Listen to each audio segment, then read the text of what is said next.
우리는 지난주 금요일부터 남유다의 여호사밧 왕에 대해서 묵상을 하고 있습니다.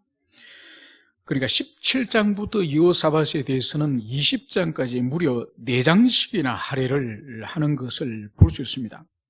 이 여호사밧은 남유다의 20명의 왕 가운데서 하나님의 마음에 합한 경건한 3명의 왕 가운데 이 여호사밧이 포함된다고 할 수 있는 거죠.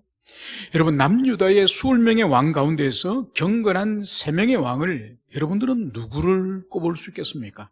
한번 말씀을 해보십시오. 남유다에서. 그리고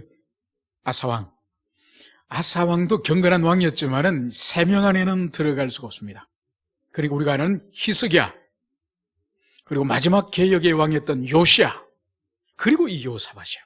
그리고 여호사밧의 아버지는 경건한 왕에 포함되지만은 이 아들 여호사밧에는 미치지 못합니다. 그 정도로 이 여호사밧은 경건한 왕이었습니다. 그래서 이 여호사밧이 왕이 된 직후에 그의 취직에 대해서 17장에서 기록을 하고 있습니다. 그래서 17장에서는 이 여호사밧을 어떻게 평가하는가? 다윗의 처음 길을 걸어갔다. 그러니까 다윗이 그의 생애의 초기에 하나님 앞에 신실하게 걸어갔던 그 길을 이 여호사밧이 걸어갔음을, 그것을 말씀을 하고 있습니다. 그래서 이 여호사밧은 그 생애 초기에 전심으로 여호와의 길을 따르면서 그가 한 일이 뭐냐? 종교개혁을 합니다. 그래서 유다 땅에 있는 산당을 없애고, 그리고 아세라의 목상 우상을 철폐하고 제거하는 이 일에 이 여호사밧이 전심을 다하는 것이죠. 그리고 이 여호사밧이 경건한 왕인 결정적인 증거 중 하나가, 왕이 이렇게 자기의 어떤 종교 정책에 의해서 그 땅에 있는 우상을, 신상을 다 없앨 수는 있지 않습니까? 그죠? 없앨 수는 있지만은, 그런데 자신의 경건일 뿐만 아니라 백성의 경건을 위해서 이 여호사밧이 특별히 헌신합니다. 그것이 바로 뭔가, 유다 땅 전역에 온 성읍에 자신의 방백을 보내고, 그리고 레윈들을 보내고, 제사장을 보내가지고 이 율법 하나님의 말씀을 백성들에게 가르칩니다. 그래서 자신이 하나님을 경외하고, 그래서 우상을 폐지할 뿐만 아니라 백성들의 마음에 결국은 하나님의 말씀이 있어야 되고, 그 말씀이 심겨지지 않으면 여호와를 경외할 수 없기 때문에 이 여호사밧은 전국적으로 순회사역자를 보내가지고, 레윈들, 방백들, 제사장들 보내가지고 하나님의 말씀을 이 백성들의 가슴에 심기려고, 이 여호사밧은 그의 초기에 열정적으로 하나님의 말씀의 사람인 것을, 그것을 여기서 볼 수가 있습니다. 그런데 이 여호사밧에 관해서 이 18장으로 넘어오면은 그렇게 경건했던 이 여호사밧 왕에게 있어서 아주 이해되어지지 않는 부분이 등장합니다. 그것이 바로 뭔가 하니까 17장의 여호사밧의 모습과 다른 18장의 이 모습은, 그렇게 철저한 여호와의 신앙을 가졌던 이 여호사밧이 그의 아들 왕자 요람이라는 왕자가 있습니다. 이 요람이 다음에 이제 왕이 될 사람이지 않습니까? 이 왕자를 이제 다음에 왕이 될 이 왕자를 결혼을 시키려면은 이 왕이 얼마나 심혈을 기울여서 그렇게 결혼을 시킵니까? 여러분, 조선시대 때 실록이라든지 조선시대 때 그 왕조들의 그 왕비를 간택하는 그 일을 보십시오. 얼마나 힘들게 합니까? 얼마나 그 집안을 보고 그 집안 사람들 가운데서 혹시 외척이 섀도를 부릴 만한 그런 또 나쁜 그런 사람이 있는지, 그래서 그 집안의 혈통을 보고, 그 집안의 인품을 보고, 그 집안의 여인들의 정숙도를 보고, 모든 것을 그렇게 하여서 여러 집안의 후보자들 가운데서 마지막 중전을 간택하지 않습니까? 얼마나 치밀하게 그것을 준비합니까? 그런데 우리가 도무지 이해되지 않는 것은, 이렇게 경건했던 이 여호사밧 왕이 그의 아들 요람을 혼인을 시키면서 며느리를 누구를 받죠? 바로 북쪽의 아합 왕이 먼 두로의 공주 바로 바알과 아세라를 섬기는 두로에서 시집온 이세벨과 사이에 태어난 아달랴라고 하는 이 공주에게 자신의 왕자, 장차 유다 왕국을 다윗의 혈통을 이어서 지금 이 신정국가를 이끌어가야 될 이 요람을 그 아달랴와 결혼을 시키다는 거예요. 도무지 이해가 안 가죠, 그죠? 유다 땅에 여자가 없습니까? 유다 땅에 하나님의 백성들이 없습니까? 그런데 어떻게 이방 그 이세벨의 딸, 바알과 아세라를 섬기는 이세벨의 딸을 왕비로, 며느리로 이 여호사밧이 간택했다는 것이 우리는 도무지 이해가 가지 않습니다. 그래서 우리가 볼 때에 이 17장에서의 이 여호사밧, 이 18장의 여호사밧이 세월이 많이 흐르면서 그의 경건이 치명적으로 뒤로 물러났음을 그것을 볼 수 있습니다. 그러면 이 여호사밧이 아합왕과 사돈을 맺고 아들, 딸을 혼인시키는 이 일을 했을 것 같습니까?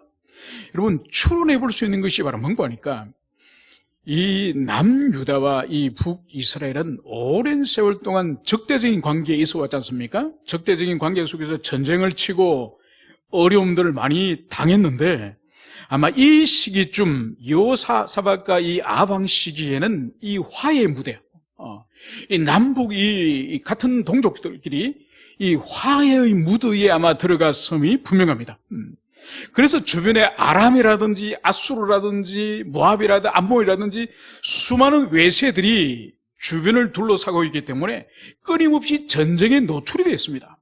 이런 상황에서 우리 동포들끼리, 우리 민족끼리, 우리는 아브라함의 한 자손이고 우리는 야곱의 한 자손이기 때문에 주변의 외세로부터 우리 민족끼리 서로 단결하고 힘을 합친다면 경제력도 강해지고 군사력도 강해질 것이기 때문에 우리 민족들끼리 힘을 모아봅시다.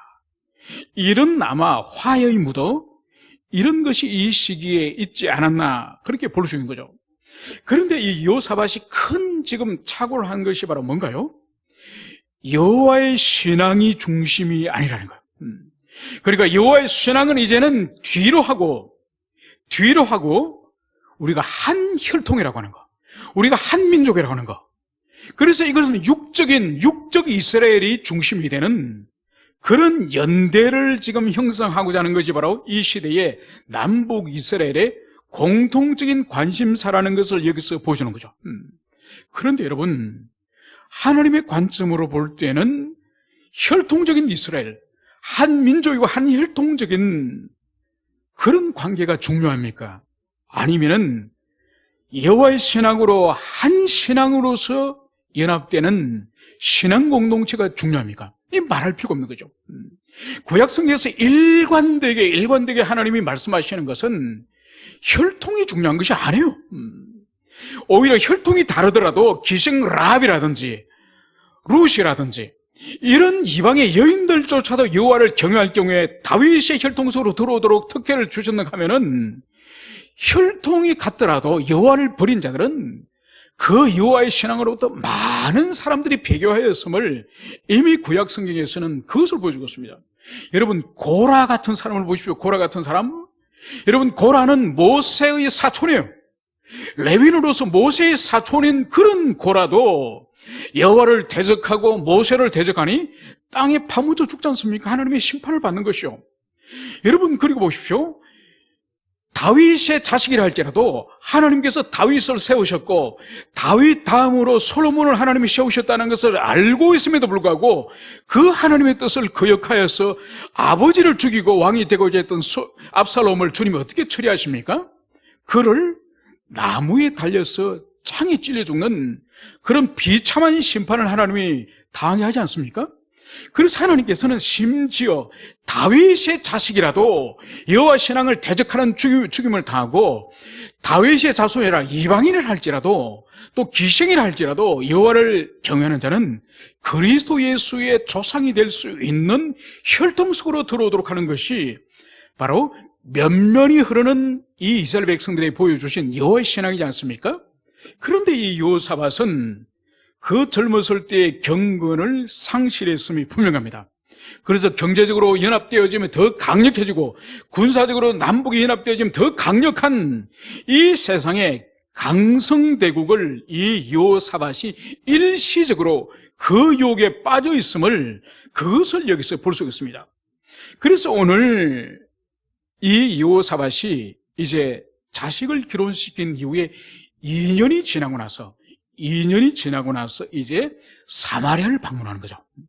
사마리아를 방문했을 그때에 이 아합 왕이 어떤 제안을 하는가 하니까, 왕이시여, 길앗 라못을 지금 다시 되찾으려고 하는데 저 땅을 우리가 아람에게 빼앗겼습니다. 원래 우리 조상들에게 하나님이 주신 땅인데 저것을 이방인 아람에게 빼앗기기 때문에 왕이시여, 우리가 남북공조, 남북연합군대의 힘을 빌어서 아람에게 빼앗겼던 길앗 라못을 찾읍시다. 이 제안을 하는 거죠. 여러분, 이것이 바로 뭔가 하니까 올무예요, 올무. 그러니까 불신앙으로 하나님을 신뢰하기보다는 남북이 연대하여서 그 힘으로 안전보장을, 그것을 보장하려고 했던 이 여호사밧에게 드디어 아합이 올무를 놓은 거죠.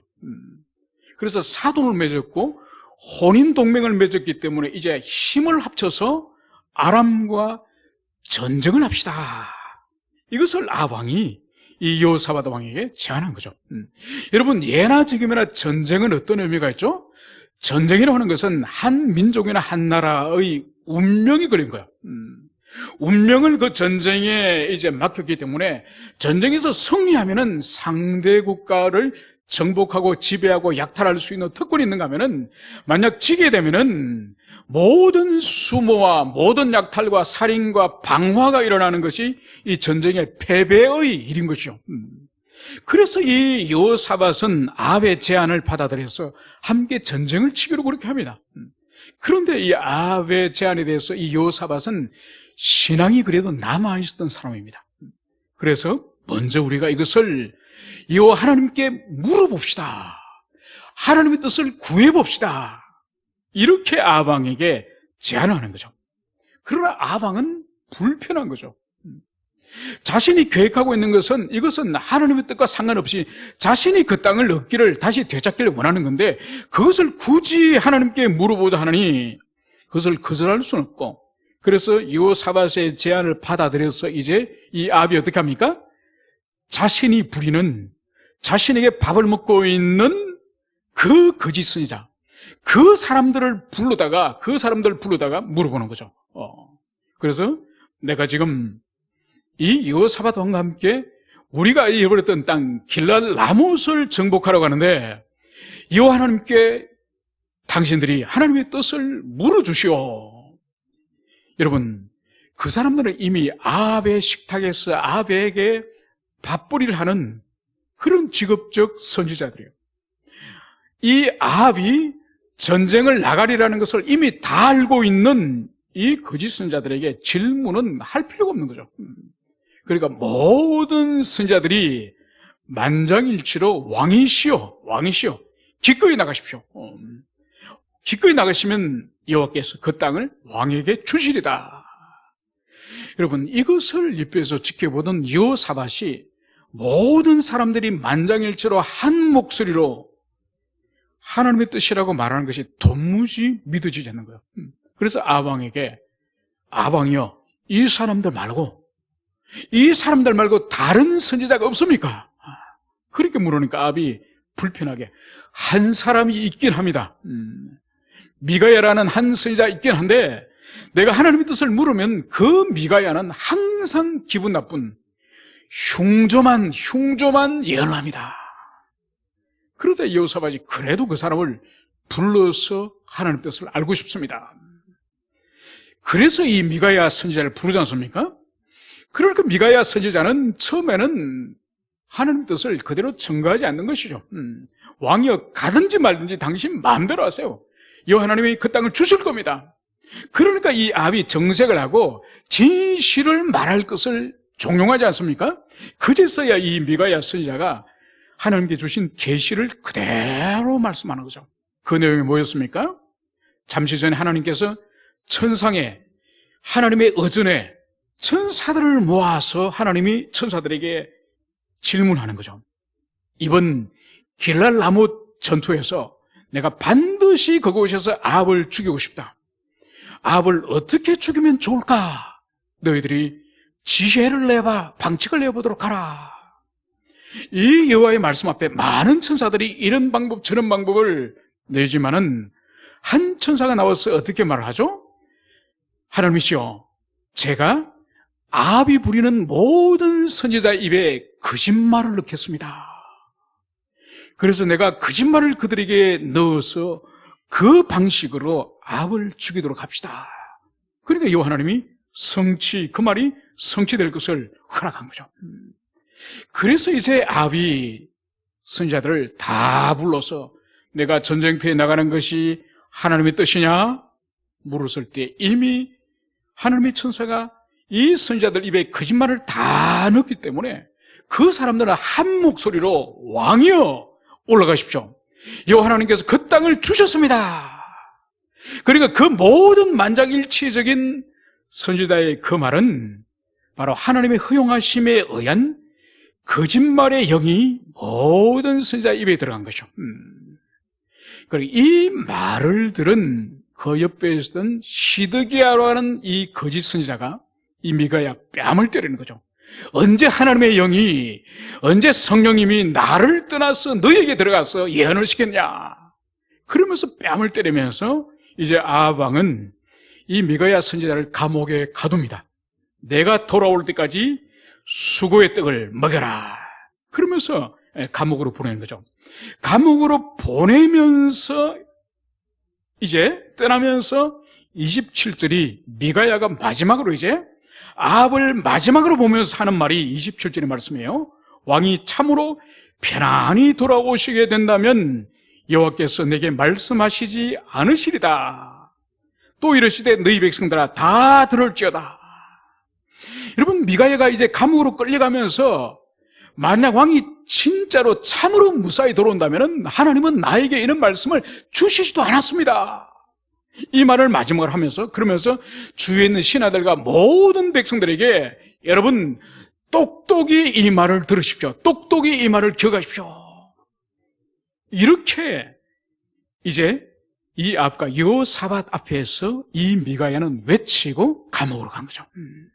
여러분, 이 미가야의 예언과 이 미가야가 아합이 반드시 죽는다는 이 예언과 그리고 백성들에게 당신이 지금 내가 하나님의 말씀을 증거한 것을 백성 여러분들도 똑똑히 기억해 두십시오. 이 말을 그 옆에 있던 이 여호사밧은 다 들은 것이죠. 그리고 이제 전쟁터를 나갔습니다.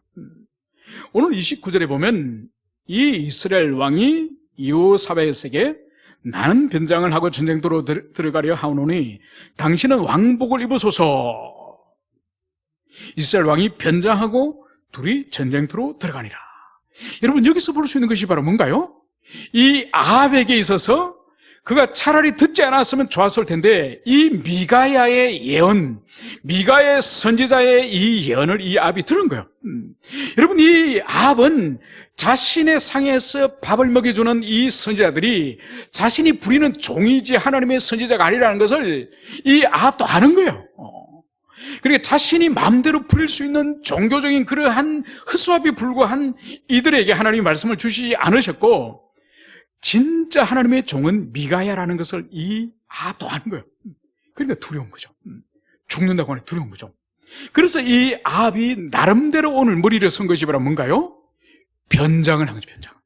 그래서 왕복을 벗고 자신도 많은 병사 중에 한 병사인 것처럼 평범한 병사의 옷으로 이제 변장을 합니다. 그러면서 이 여호사밧에게는 뭐라고 말합니까? 왕이시여, 왕은 왕복을 입고 전장에 나가십시오. 여러분, 아주 사악한 아합 아닙니까? 그래서 이제 이 아람 군대의 모든 타겟이 자신이 아니라 이제 여호사밧이 이제는 적들의 타겟이 되도록 하고 하나님의 말씀, 아합이 반드시 죽는다고 하는 하나님의 말씀을 지금 비켜가려고 이 아합 왕이 오늘 계략을 꾸미는 것을 여기서 볼 수 있습니다. 그래서 이 사람은 이제 드디어 변복을 하고 여호사밧은 왕복을 그대로 입고 오늘 전쟁터에 들어가는 것을 여기서 볼 수 있습니다. 그런데 오늘 30절에 보면 이 아람 왕이 이 병거 지휘관들에게 이미 명령을 하였습니다. 그러니까 지휘관 32명, 열왕기에서는 32명의 이 지휘관들에게 이 왕이 특별히 명령한 거예요. 너희들이 작은 자나 큰 자나, 그러니까 군사들 가운데의 병졸들이나 장군들이나 그들과 싸우지 말라는 거예요. 오직 너희들이 한 사람만 타겟으로 하여서 싸워야 되는데, 그 사람과 싸워야 되는데 누구냐? 이스라엘 왕 아합이라는 거예요. 그래서 오직 한 사람 아합만 죽이면 되기 때문에 큰 자나 작은 자와 싸우지 마라. 이것을 알았기 때문에 이 아합은 자신이 철저히 살아남기 위하여서 변복을 한 거죠. 그래서 오늘 31절에 보면 병거의 지휘관들이 여호사밧을 보고 이르되 이가 이스라엘 왕이다 하고 돌아서서, 여러분 이 32명의 이 군대의 장군들, 이 지휘관들에게 아마 아람 왕이 어떤 포상금을 충분히 걸었을 겁니다. 그죠? 그러니까 왕의 목을, 아합왕의 목을 베어오는 자에게는 뭐 황금을 한 달란트 준다든지 분명히 그것이 있었을 겁니다. 그래서 이 장수들은 눈에 불을 켜고 이 전쟁터에 나온 왕을 지금 찾아내었을 거예요. 그런데 보니까 여호사밧이 왕복을 입고 지금 나온 거예요. 그러니까 이 지휘관들의 눈에는 이자가 아합이라는 것이 분명한 거죠. 그래서 오늘 성경에서 보면은 이가 이스라엘 왕이라 하고 돌아서서 그와 싸우려 한자. 그러니까 이 여호사밧을 이 32명의 이 장수들이 포위하여서 이제 이 사람을 죽이려고 하지 않았겠습니까? 그때에 오늘 성경은 여호사밧이 소리를 지르매. 여러분 우리의 성경에서는 여호사밧이 소리를 지르매 이렇게 번역을 하고 있지만은 이 소리를 지른다, 이게 자크라고 하는 이 단어를, 동사를 쓰는데, 이 소리 지른다는 이 용례는 출애굽기나 사사기에 보면 이스라엘 백성들이 큰 위기에 닥쳤을 때에 하나님을 부를 때에 이 자크라는 이 동사를 사용해요. 그래서 이것은 단순히 소리친다는 의미가 아니에요. 하나님께 살려달라고 부르짖는 그런 단원의 소리임이 분명합니다. 여러분 여기서 여호사밧을 우리가 볼 수 있는 거죠. 그러니까 여호사밧이라는 사람은 한때는 깊이 경건의 그런 사람으로서 정말 여호와를 경외한 그런 사람인가 하면은, 또 한때 인생에 지금 아합과 사돈을 맺어서 그런 불신앙의 선택을 했다고 한다면은, 오늘 여기서 여호사밧이 죽게 됐을 때에, 정말 위기에 빠졌을 때에 이 사람의 이 신앙의 진면목이 오늘 등장합니다. 그러니까 위기에 빠졌을 때에 이 여호사밧이 여호와께 소리를 질렀다는 거. 여러분 이것이 진짜 신앙과 가짜 신앙의 차이예요.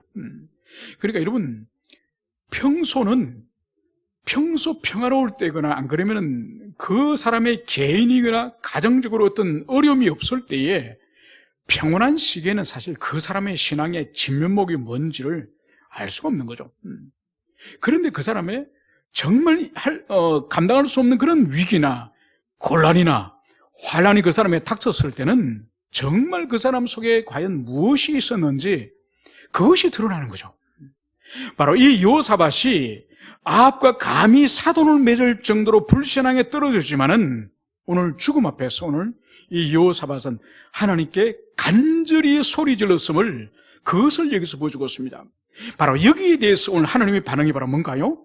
여호와께서 그를 도우시며 하나님이 그들을 감동시키사 그들을 떠나가게 하시니라. 여러분 여기서 오늘 하나님께 하신 일은 두 가지입니다. 그것이 바로 뭔가 하니까 오늘 그들을 감동시키사. 여러분 여기서 그들은 이 32명의 장수들을 말하는 거예요. 우리 성경은 그냥 감동시키사라고 되어 있지만은 이 의미는 뭔가 하니까 어떤 영적인 감화, 은혜의 감화, 그런 뜻이 아니에요. 그러니까 이 사람이 아합왕이라고 생각하고 이 여호사밧을 지금 죽이려고 하는 이 순간 하나님께서 이들의 이 이성에 각성을 시키는 거예요. 그 각성이 뭐냐? 이 사람은 너희들이 찾는 아합왕이 아니다. 그것을 주님께서 이 30여 명의 장수들에게 각성을 시키는 거예요. 그래서 이들로 하여금 이 여호사밧을 뒤쫓는 것을 오늘 포기하게 하였다. 이것을 볼 수 있는 거죠. 여러분, 그렇기 때문에 이 사람들에게 각성케 하시는 여호와의 그 은총이, 그 역사가 없다고 한다면은 오늘 이 여호사밧은 그대로 죽임을 당하는 그런 운명에 있다는 것을 여기서 보여주고 있습니다. 여러분, 이게 하나님의 은총이에요. 이게 하나님의 은총인 거죠. 그러니까 죽게 된 그 현장에서 하나님의 감동하심이 없었다고 한다면은 이것은 바로 여호사밧의 인생이 이것으로 끝나게 되는 그것을 여기서 볼 수 있습니다. 여러분, 이것은 우리 인생에서도 마찬가지예요. 우리 인생에서도 정말 경각에 달아다른 그런 일들 가운데서 우리가 도무지 이해할 수 없는 그런 상황이 이제 등장하여서 위기를 넘기는 그런 일들을 우리가 왕왕 만나기도 하는 것입니다. 여러분, 다윗이 그의 아들 압살롬에게 이제 반란을 당해가지고 그가 도망을 치지 않습니까? 그가 도망을 칠 때에 그가 이제 요단강 나루를 이제 막 지나간 이후에 그날 밤에 이 다윗을 추격하여서 더 멀리 도망가기 전에 이 다윗을 완전히 소탕하자고 하는 그 제안을 과거에 다윗의 참모였던 이 아히도벨이 압살롬에게 제안합니다. 그러니까 막 지금 다윗이 도망을 쳤는데 더 시간을 두면은 이 다윗이 군사를 이제 다시 정렬하고 다시 사람을 모아가지고 다시 우리를 공격할 수 있으니 지금 도망치고 있는 그 뒤를 칩시다. 이런 아이디어를 이 아히도벨이 내는 거죠. 그러니까 정말 최고의 전략인 거죠. 그런데 옆에 있던 이 후세, 다윗의 친구였던 이 후세가 이 압살롬에게 위장투항하여서 왕이시여, 그러시면 안 됩니다. 왕이 지금 이제 예루살렘을 이제 정복하고 이제 실질적으로 다윗 다음에 왕이지 않습니까? 그렇게 밤중에 뒤를 치는 것은 왕답지 않습니다. 모든 군사를 모으고 그리고 그 군사들이 깃발을 다 날리면서 모든 백성들이 보는 앞에서 그 다윗을 일망타진합시다. 당당히 그렇게 합시다. 그러니까 이 두 가지 제안, 이 후세의 제안과 이 아히도벨의 이 제안을 이 압살롬이 가만히 들어보니까 어느 제안이 이 압살롬의 마음에 합했습니까? 그것은 바로 후세의 견해를 취하는 거죠. 그러니까 객관적으로는 이 아히도벨의 말을 따라서 바로 추격해가지고 이 다윗을 죽일 수가 있음에도 불구하고 바로 그 순간 이 압살롬의 이 분별, 그 분별 능력에 하나님께서 그의 판단 능력에 희미하게 분별력을 흐리게 하신 거죠. 바로 뭔가 하니까 이 압살롬의 이 흐세, 많은 백성들이 보는 앞에 수많은 군사를 이끌고 다윗을 포위하여서 일망타진하는 멋진 왕의 모습, 그것을 백성들이 보여주고 싶은 거죠. 바로 그때에 하나님께서 이 압살롬의 분별의 능력을 흐리게 하는 거죠. 그것처럼 오늘 이 아람의 군대가 여호사밧을 보고 아합이라고 죽이려고 할 때에 이들의 눈을 확 열어서 결코 이 사람은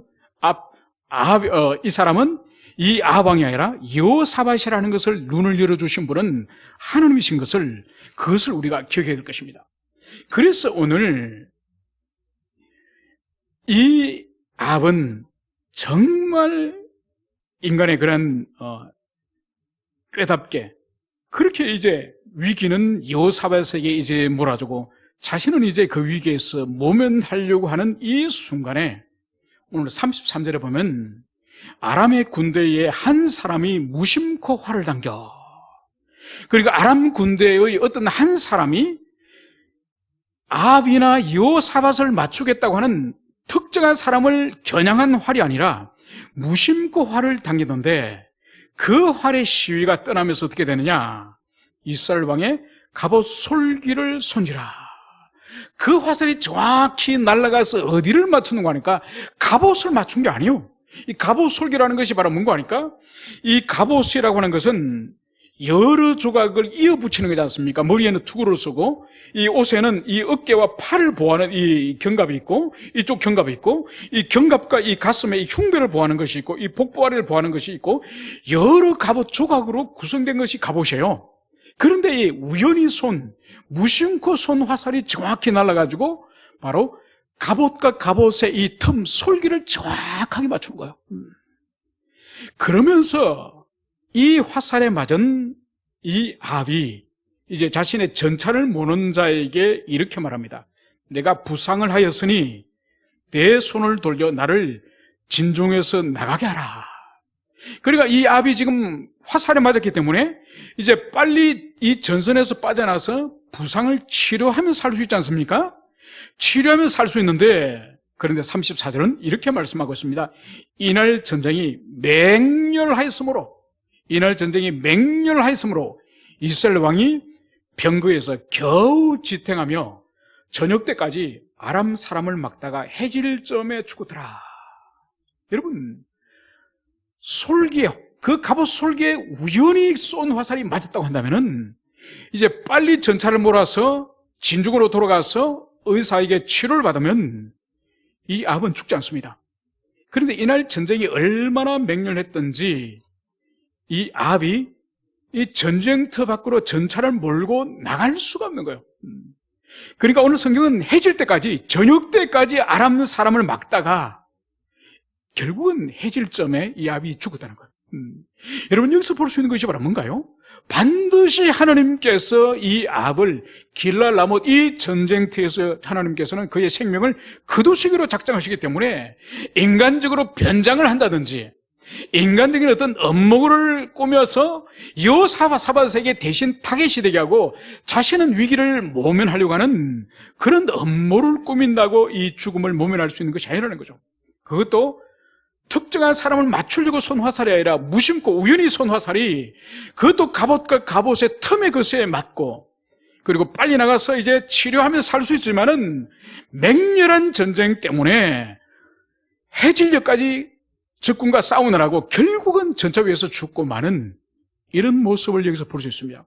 그러니까 하나님의 말씀은 그대로 성취됨을, 이것을 여기서 볼 수 있는 거죠.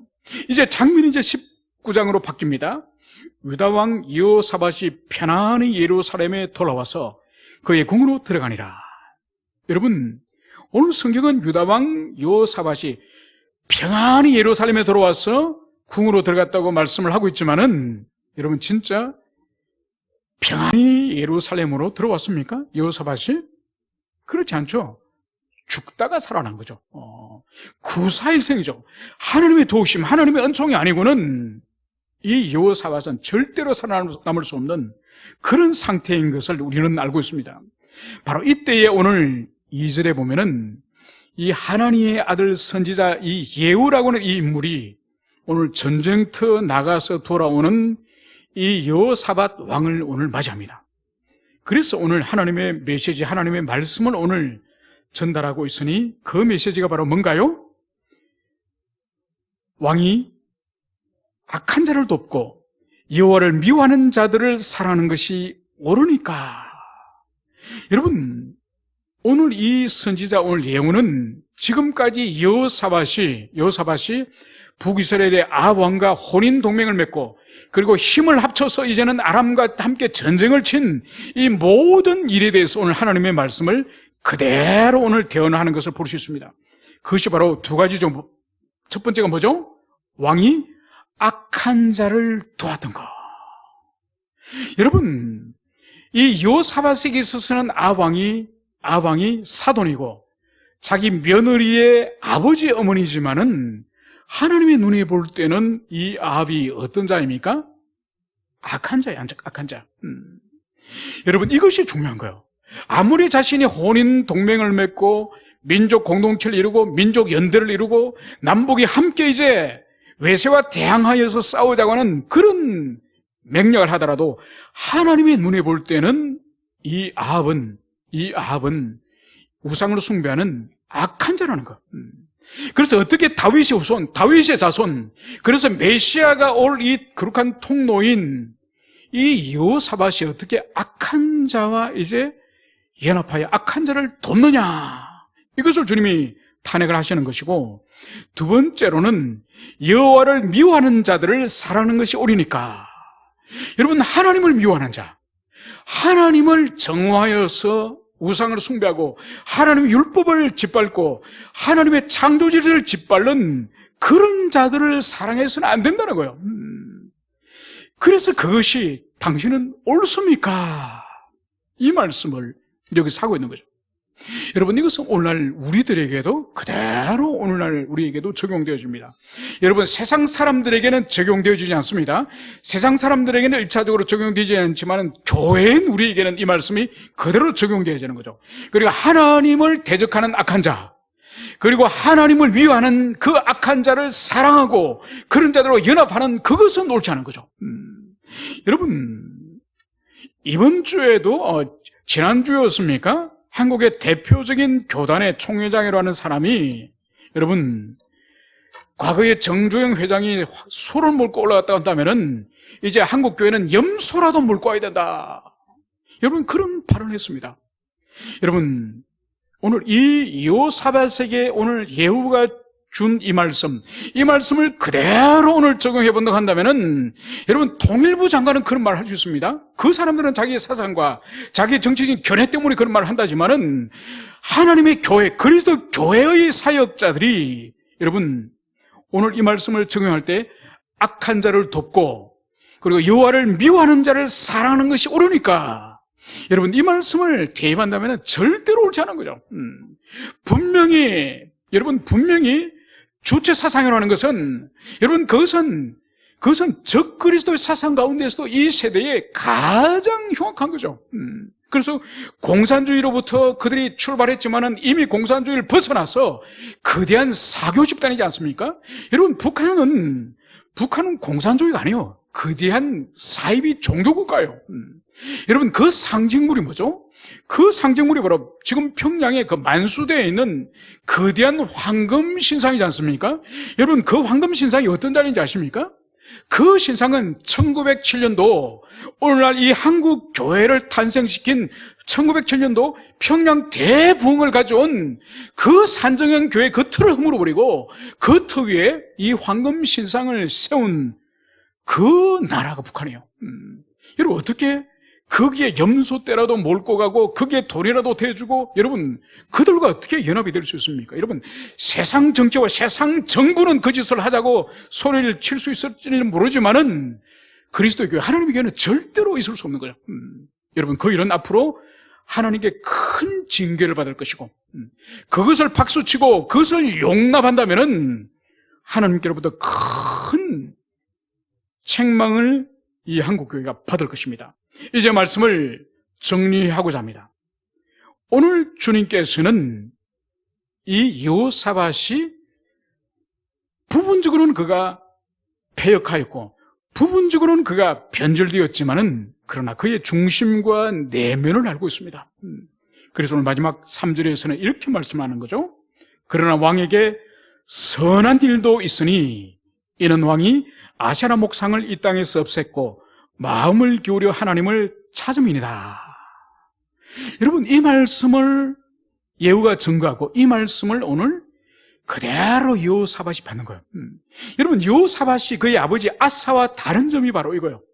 여러분, 아사가 전쟁에서 이제 돌아왔을 때에 하나님의 말씀을 증거했을 때에 그가 인생의 말년에 그 선지자를 어떻게 합니까? 감옥에 가두고 지근하는 백성을 그가 핍박하지 않았습니까? 그의 아버지 아사와 이 여호사밧의 차이가 바로 뭔가 하니까 이 차이요.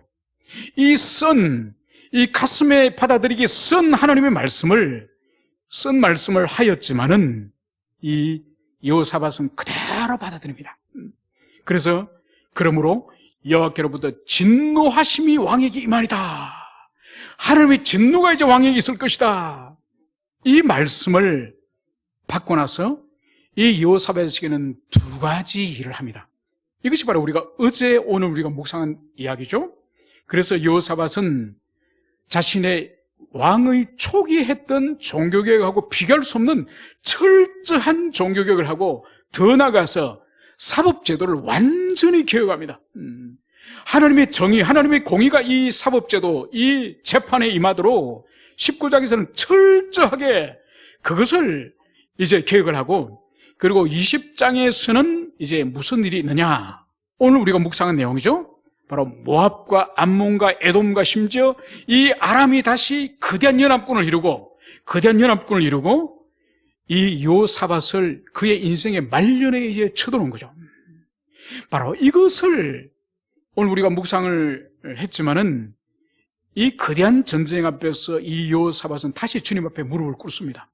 간절히 무릎을 꿇고, 그리고 온 국민들 전체에게 금식을 선포하고 나라 전체가 금식 속으로 들어갑니다. 여러분, 여기서 우리가 볼 수 있는 것이 바로 뭔가니까, 이 여호사밧은 이 예후가 자신이 이제 사마리아에서 돌아올 때에 하나님의 그 말씀을 준엄하게 이제 전거하고 난 마지막에 이제 앞으로 왕에게 하나님의 진노하심이 임하리다.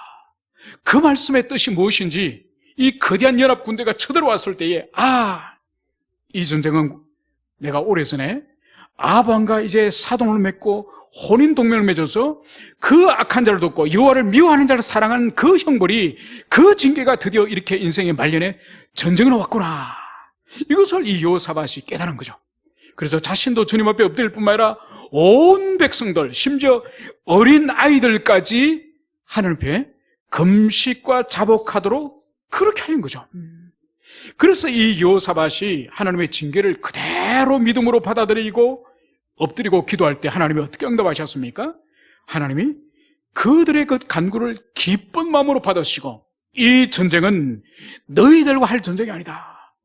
이 전쟁은 바로 그들과 여호와의 나와의 전쟁이다. 너희들은 가만히 지켜만 보고 있어라. 그러면서 이 여호사밧은 거대한 성가대를 만들지 않습니까? 그래서 하나님의 성가대를 만들어서 하나님 앞에 찬양할 때에 바로 하나님께서 이 모압과 암몬과 에돔과 이 아람, 이 군대들 서로 싸우면서, 서로 같은 동맹군들끼리 싸우면서 자멸하도록 그렇게 역사하지 않았습니까? 그래서 이 여호사밧은 그 인생의 중간에 일시적으로 불신앙으로 떨어진 적이 있지만은 인생의 그 말년에 하나님의 징계, 하나님의 진노하심이 임했을 때에 다시 믿음으로 간절히 엎드림으로 말미암아서 큰 승리와 하나님의 살아계심을 온 백성에게 경험케 하는 그런 일을 한 사람이 바로 이 여호사밧이요. 그래서 이 여호사밧이 인생에 많은 전쟁과 어려움과 환난도 있었지만은, 그러나 결정적인 시점에는 항상 신앙으로 돌아가는 이런 하나님의 종이었음을 우리가 가슴에 깊이 새기고, 우리 또한 인생의 결정적인 위기와 환난이 닥쳤을 때에 이 여호사밧이 하나님께 돌아갔던 것처럼 우리도 하나님께로 항상 돌아가는 우리 모두가 되었으면 좋겠습니다. 함께 기도합시다.